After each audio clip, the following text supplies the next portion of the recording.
श्री कृष्ण गोविंद हरे मुरारी, हे नाथ नारायण वासुदेव। वृत्तासुर के पूर्व जन्म का वृत्तांत। श्री सुखदेव जी कहते हैं कि परीक्षित,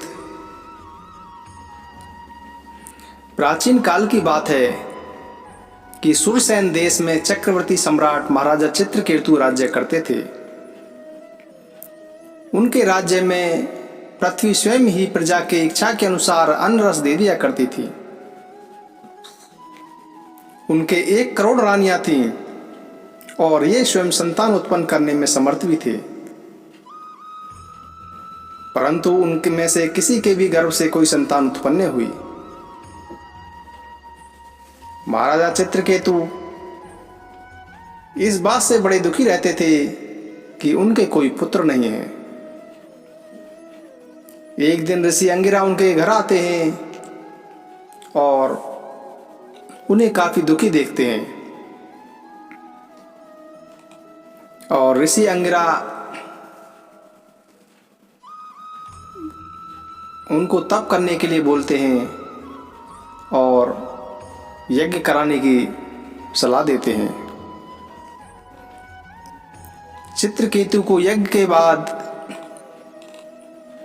ऋषि अंगिरा के आशीर्वाद से उनको एक पुत्र होता है, और उनके पुत्र को उनकी सौतेली पत्नी विष देकर मार देती है, और वह अपने पुत्र के शोक से अत्यंत संतप्त और फूट फूट कर रोने लगते हैं। राजा रानी के इस प्रकार विलाप करने पर उनके अनुगामी स्त्री पुरुष भी दुखित होकर रोने लगे। इस प्रकार सारा नगर ही शोक से अचेत सा हो गया। राजन महर्षि अंगिरा और देवर्षि नारद ने देखा कि राजा चित्रकेतु पुत्र शोक के कारण चेतनाहीन हो रहे हैं। यहां तक कि उन्होंने देखा कि समझाने वाला कोई नहीं है। तब वे दोनों वहां पर आए। श्री सुखदेव जी कहते हैं कि परीक्षित, राजा चित्रकेतु शोकग्रस्त होकर मुर्दे के समान अपने मृत पुत्र के पास ही पड़े हुए थे। अब महर्षि अंगिरा और देवर्षि नारद उन्हें सुंदर सुंदर उक्तियों से समझाने लगे। उन्होंने कहा कि राजेंद्र, जिसके लिए तुम इतना शोक कर रहे हो, वह बालक इस जन्म और पहले के जन्मों में तुम्हारा कौन था? उसके तुम कौन थे? और अगले जन्मों में भी उसके साथ तुम्हारा क्या संबंध रहेगा? जैसे जल के वेग से बालू के कण एक दूसरे से जुड़ते और बिछुड़ते रहते हैं, वैसे ही समय के प्रवाह में प्राणियों का भी मिलन और विक्षोभ होता रहता है। राजन, जैसे कुछ बीजों से दूसरे बीज उत्पन्न होते हैं और नष्ट हो जाते हैं, वैसे ही भगवान की माया से प्रेरित होकर प्राणियों से अन्य प्राणी उत्पन्न होते हैं और नष्ट हो जाते हैं। राजन, हम तुम और हम लोगों के साथ इस जगत में जितने भी चराचर प्राणी वर्तमान हैं, वे सब अपने जन्म के पहले नहीं थे और मृत्यु के पश्चात नहीं रहेंगे। इससे सिद्ध है कि इस समय भी उनका अस्तित्व नहीं है, क्योंकि सत्य वस्तु तो सब समय एक सी रहती है। भगवान ही समस्त प्राणियों के अधिपति हैं। उनमें जन्म मृत्यु आदि विकार बिल्कुल भी नहीं है। उन्हें न किसी की इच्छा है और न किसी की अपेक्षा है। वे अपने आप परतंत्र प्राणियों की सृष्टि कर लेते हैं और उनके द्वारा अन्य प्राणियों की रचना, पालन अथवा संहार करते हैं। ठीक वैसे ही जैसे बच्चे घर घरौंदे खेल खिलौने बना बनाकर बिगाड़ते रहते हैं। परीक्षित, जैसे एक बीज से दूसरा बीज उत्पन्न होता है, वैसे ही पिता की देह द्वारा माता की देह से पुत्र की देह उत्पन्न होती है। पिता, माता और पुत्र जीव के रूप में देही हैं। और ब्रह्म दृष्टि से केवल शरीर। उनमें देही जीव घट आदि कार्यों में पृथ्वी के समान नित्य है। राजन, जैसे एक ही मृतिका रूप वस्तु में घटत्व आदि जाति और घट आदि व्यक्तियों का विभाग केवल कल्पना मात्र है, उसी प्रकार यह देही और देह का विभाग भी अनादि एवं अविद्या कल्पित है। श्री सुखदेव जी कहते हैं कि राजन, जब महर्षि अंगिरा और देवर्षि नारद ने इस प्रकार राजा चित्रकेतु को समझाया, तब उन्होंने कुछ धीरज धारण करके शोक से मुरझाए हुए मुख को हाथ से पोंछा और उनसे कहा। राजा चित्रकेतु बोले कि आप दोनों परम ज्ञानवान और महान से भी महान जाने पड़ते हैं, तथा अपने को अवधूत वेश में छिपाकर आए वह यहाँ आए हैं। कृपा करके बतलाइए कि आप लोग हैं कौन। मैं जानता हूं कि बहुत से भगवान के प्यारे ब्रह्मवेत्ता मेरे जैसे विषया आसक्त प्राणियों को उपदेश करने के लिए उन्मुक्त सा वेश बनाकर पृथ्वी पर स्वच्छंद विचरण करते हैं। सनत कुमार, नारद, ऋभु, अंगिरा, देवल, असित, व्यास, मार्कंडेय, गौतम, वशिष्ठ, भगवान परशुराम, कपिल देव, सुखदेव, दुर्वासा, याज्ञवल्क्य, जातुकर्ण, आरुणि, रोमेश, स्वयं, दत्तात्रेय, वेदशिरा, ये सब तथा दूसरे सिद्धेश्वर ऋषि मुनि ज्ञान दान करने के लिए पृथ्वी पर विचरते रहते हैं। स्वामियों, मैं विषय भोगों में फंसा हुआ मूढ़ बुद्धि ग्राम्य पशु हूं और अज्ञान के घोर अंधकार में डूब रहा हूं। आप लोग मुझे ज्ञान की ज्योति से प्रकाश के केंद्र में लाइए। महर्षि अंगिरा ने कहा कि राजन, जिस समय तुम पुत्र के लिए बहुत लालायित थे, तब मैंने ही तुम्हें पुत्र दिया था। मैं अंगिरा हूं। ये जो तुम्हारे सामने खड़े हैं स्वयं ब्रह्मा जी के पुत्र सर्वसमर्थ देवर्षि नारद हैं। जब हम लोगों ने देखा कि तुम पुत्र शोक के कारण बहुत ही घने अंधकार रूप डूब रहे हो, तब सोचा कि तुम भगवान के भक्त हो, शोक करने योग्य नहीं हो। अतः तुम पर अनुग्रह करने के लिए हम दोनों यहाँ पर आए हैं। राजन, सच्ची बात तो यह है कि जो भगवान और ब्राह्मणों का भक्त है, उसे किसी अवस्था में शोक नहीं करना चाहिए।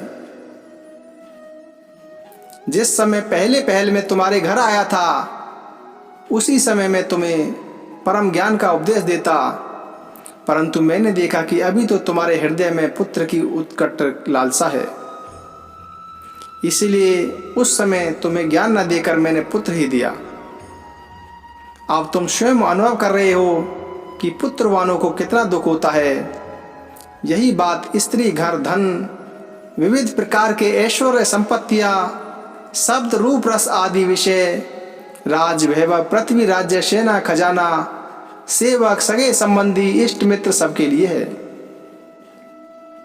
क्योंकि ये सबके सब अनित्य हैं। सूरसेन, अतएव ये सभी शोक, मोह, भय और दुख के कारण हैं।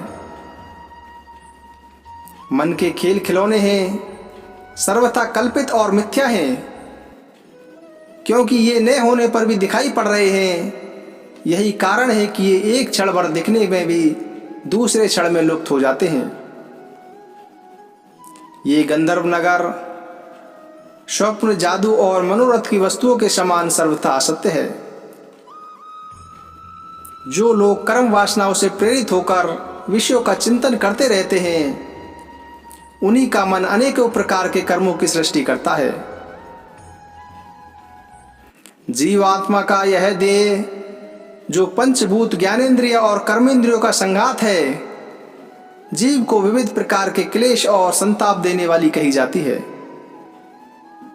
इसीलिए तुम अपने मन को विषयों से भटकने से रोक लो और मन को शांत करो, स्वस्थ करो और फिर उस मन के द्वारा अपने वास्तविक स्वरूप का विचार करो तथा इस द्वैत भ्रम में नित्यत्व की बुद्धि छोड़कर परम शांति स्वरूप परमात्मा में स्थित हो जाओ। देवऋषि नारद ने कहा कि राजन, तुम एकाग्रचित्त से मुझसे यह मंत्रोपनिषद ग्रहण करो। इसे धारण करने से 7 रात में ही तुम्हें भगवान शंकरषण का दर्शन होगा। हे नरेंद्र, प्राचीन काल में भगवान शंकर आदि ने श्री शंकरषण देव से ही चरण कमलों का आश्रय लिया था। इससे उन्हें दैत्य वर्म का परित्याग कर दिया और उनकी उस महिमा को प्राप्त हुए जिससे बढ़कर तो कोई है ही नहीं, समान भी नहीं है। तुम भी बहुत ही शीघ्र भगवान के उसी परम पद को प्राप्त कर लोगे। श्री सुखदेव जी कहते हैं कि परीक्षित, तदंतर देवऋषि नारद ने मृत राजकुमार के जीवात्मा को शोकाकुल स्वजनों के सामने प्रत्यक्ष बुलाकर कहा। देवऋषि नारद ने कहा कि जीवात्मन, तुम्हारा कल्याण हो। देखो, तुम्हारे माता पिता स्वयं संबंधी तुम्हारे वियोग से अत्यंत शोकाकुल हो रहे हैं। इसीलिए तुम अपने शरीर में आ जाओ और शेष आयु अपने सगे संबंधियों के साथ ही रहकर व्यतीत करो। अपने पिता के दिए हुए भोगों को भोगो और राज सिंहासन पर बैठो। जीवात्मा ने कहा कि देवऋषि, मैं अपने कर्मों के अनुसार देवता, मनुष्य, पशु पक्षी आदि योनियों में न जाने कितने जन्मों से भटक रहा हूं।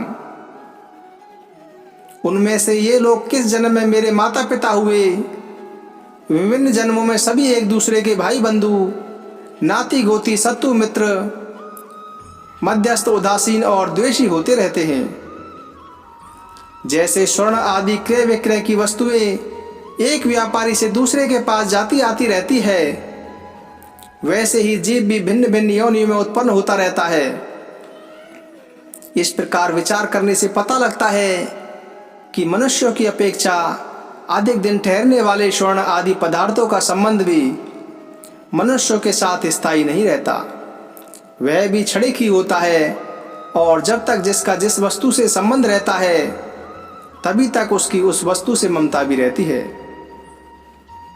जीव नित्य और अहंकार रहित है। वह गर्भ में आकर जब तक शरीर में रहता है तभी तक उस शरीर को अपना समझता है। यह जीव नित्य, अविनाशी, सूक्ष्म, सबका आश्रय और स्वयं प्रकाश है। इसमें स्वरूपतः जन्म मृत्यु आदि कुछ भी नहीं है। फिर भी यह ईश्वर रूप होने के कारण अपनी माया के गुण से ही अपने आप को विश्व के रूप में प्रकट कर देता है। इसका न तो कोई अत्यंत प्रिय है और न ही कोई अप्रिय है, न अपना है और न ही पराया है। क्योंकि गुण दोष, हित अहित करने वाले मित्र शत्रु आदि की भिन्न भिन्न बुद्धि वृत्तियों का यह अकेला ही साक्षी है। वास्तव में यह अद्वितीय है। यह आत्मा कार्य कारण का साक्षी और स्वतंत्र है। इसीलिए यह शरीर आदि के गुण दोष अथवा कर्म फल को ग्रहण नहीं करता, सदा उदासीन भाव से स्थित रहता है। श्री सुखदेव जी कहते हैं, वह जीवात्मा इस प्रकार कहकर चला गया। उसके सगे संबंधी उसकी बात सुनकर अत्यंत विस्मित हुए। उनका स्नेह बंधन कट गया और उसके मरने का शोक भी जाता रहा। इसके बाद जाति वालों ने बालक की मृतदेह को ले जाकर तत्कालोचित संस्कार और आदि दैविक क्रियाएं पूर्ण की और उस दुस्सह स्नेह को छोड़ दिया, जिसके कारण शोक, मोह, भय और दुख की प्राप्ति होती है। परीक्षित, जिन रानियों ने बच्चे को विष दिया था वे बाल हत्या के कारण श्रीहीन हो गई थी और लज्जा के मारे आंख तक नहीं उठा सकती थी। उन्हीं अंगिरा ऋषि के उपदेश को याद करके यमुना जी के तट पर ब्राह्मणों के आदेश अनुसार बाल हत्या का प्रायश्चित किया। परीक्षित, इस प्रकार अंगिरा और नारद जी के उपदेश से विवेक बुद्धि जागृत हो जाने के कारण राजा चित्रकेतु घर गृहस्थी के अंधेरे कुएं से उसी प्रकार बाहर निकल पड़े जैसे कोई हाथी तालाब के कीचड़ से निकल आए। उन्होंने यमुना जी में विधि पूर्वक स्नान करके तर्पण आदि धार्मिक क्रियाएं की और उसके बाद सत्येंद्रिय और मौन होकर उन्होंने देवऋषि नारद और महर्षि अंगिरा के चरणों की वंदना की। भगवान नारद ने देखा कि चित्रकेतु जितेंद्रिय, भगवत भक्त और शरणागत है, अतः उन्होंने बहुत प्रसन्न होकर उन्हें इस विद्या का उपदेश दिया। देवऋषि नारद ने उपदेश किया, ओमकार स्वरूप भगवान आप वासुदेव, प्रद्युम्न, अनिरुद्ध और संकर्षण के रूप में क्रमशः चित्त, बुद्धि, मन और अहंकार के अधिष्ठान हैं। मैं आपके इस चतुर्व्यूह रूप का बार बार नमस्कार पूर्वक ध्यान करता हूँ। आप विशुद्ध विज्ञान स्वरूप हैं, आपकी मूर्ति परम आनंदमयी है। आप अपने स्वरूप भूत आनंद में ही मग्न और परम शांत हैं। द्वैत दृष्टि आपको छू नहीं सकती। मैं आपको नमस्कार करता हूँ। मन सहित वाणी आप तक न पहुंचकर बीच से ही लौट आती है। उसके उपरत हो जाने पर जो अद्वितीय नाम रूप रहित चेतन मात्र और कार्य कारण से परे की वस्तु रह जाती है, वह हमारी रक्षा करे। श्री सुखदेव जी कहते हैं कि परीक्षित, देवऋषि नारद अपने शरणागत भक्त चित्रकेतु को इस प्रकार विद्या का उपदेश करके महर्षि अंगिरा के साथ ब्रह्मलोक को चले गए। राजा चित्रकेतु ने देवऋषि नारद के द्वारा उपदिष्ट विद्या का उनके आगे अनुसार 7 दिन तक केवल जल पीकर बड़ी एकाग्रता के साथ अनुष्ठान किया। तदंतर उस विद्या के अनुष्ठान से 7 रात के पश्चात राजा चित्रकेतु को विद्याधरों का अखंड आधिपत्य प्राप्त हुआ। इसके बाद कुछ ही दिनों में इस विद्या के प्रभाव से उनका मन और भी शुद्ध हो गया। अब वे देवादिदेव भगवान शेष जी के चरणों के समीप पहुंच गई। उन्होंने देखा कि भगवान शेष जी सिद्धेश्वरों के मंडेश्वरों में विराजमान हैं। उनका शरीर कमल नाल के समान गौरवर्ण है। उस पर नीले रंग का वस्त्र फहरा रहा है। सिर पर किरीट, बाहों में बाजूबंद, कमर में करदनी और कलाई में कंगन आदि आभूषण चमक रहे हैं। चित्रकेतु ने कहा कि जितेंद्रिय एवं समदर्शी साधुओं ने आपको जीत लिया है। आपने भी अपने सौंदर्य, माधुर्य, कारुण्य आदि गुणों से उनको अपने वश में कर लिया है। आप धन्य हैं, क्योंकि जो निष्काम भाव से आपका भजन करते हैं उन्हें आप करुणा परवश होकर अपने आप को भी दे डालते हैं। भगवान जगत की उत्पत्ति, स्थिति और प्रलय आपकी लीला विलास हैं। विश्व निर्माता ब्रह्मा आदि आपके ही अंश हैं। फिर भी वे पृथक पृथक अपने को जगत कर्ता मानकर झूठ मूठ एक दूसरे से स्पर्धा करते हैं। नन्हे से नन्हे परमाणु से लेकर बड़े से बड़े महत्व पर्यंत संपूर्ण वस्तुओं के आदि, अंत और मध्य में आप ही विराजमान हैं तथा स्वयं आप आदि, अंत और मध्य से रहित हैं, क्योंकि किसी भी पदार्थ के आदि और अंत में जो वस्तु रहती है वही मध्य में भी रहती है। यह ब्रह्मांड कोश जो पृथ्वी आदि 1 से 10 गुने 7 आवरणों से घिरा हुआ है, अपने ही समान दूसरे करोड़ों ब्रह्मांडों के सहित आप में एक परमाणु के समान घूमता रहता है, और फिर भी उससे आपकी सीमा का पता नहीं है। इसीलिए आप अनंत हैं। जो नर पशु केवल विषय भोग भी चाहते हैं, वे आपका भजन न करके आपके विभूति स्वरूप इंद्र आदि देवताओं की उपासना करते हैं। जैसे राजकुल का नाश होने के पश्चात उसके अनुयायियों की जीविका भी जाती रहती है, वैसे ही क्षुद्र उपास्य देवों का नाश हो जाने पर उनके दिए हुए भोग भी नष्ट हो जाते हैं। परमात्मा आप ज्ञान स्वरूप और निर्गुण हैं, इसीलिए आपके प्रति की हुई सकाम भावना भी अनन्याय कर्मों के समान जन्म मृत्यु रूप फल देने वाली नहीं होती। जैसे भुने हुए बीजों से अहंकार नहीं उगते, क्योंकि जीव को जो सुख दुख आदि द्वंद्व प्राप्त होते हैं वे सत्व आदि गुणों से ही होते हैं, निर्गुण से नहीं। हे अजीत, जिस समय आपने विशुद्ध भागवत धर्म का उपदेश किया था उसी समय आपने सबको जीत लिया, क्योंकि आपने पास ही कुछ भी संग्रह परिग्रह न रखने वाले, किसी भी वस्तु में अहमता ममता न करने वाले, आत्मा राम संकादि परम ऋषि भी परम साम्य और मोक्ष प्राप्त करने के लिए उसी भागवत धर्म का आश्रय लेते हैं। यह भागवत धर्म इतना शुद्ध है कि उसमें सकाम धर्मों के समान मनुष्यों की वह विषम बुद्धि नहीं होती। यह मैं हूं, यह मेरा है, यह तू है और यह तेरा है, इसके विपरीत जिस धर्म के मूल में ही विषमता का बीज बो दिया जाता है वह तो अशुद्ध, नाशवान और अधर्म बहुल होता है।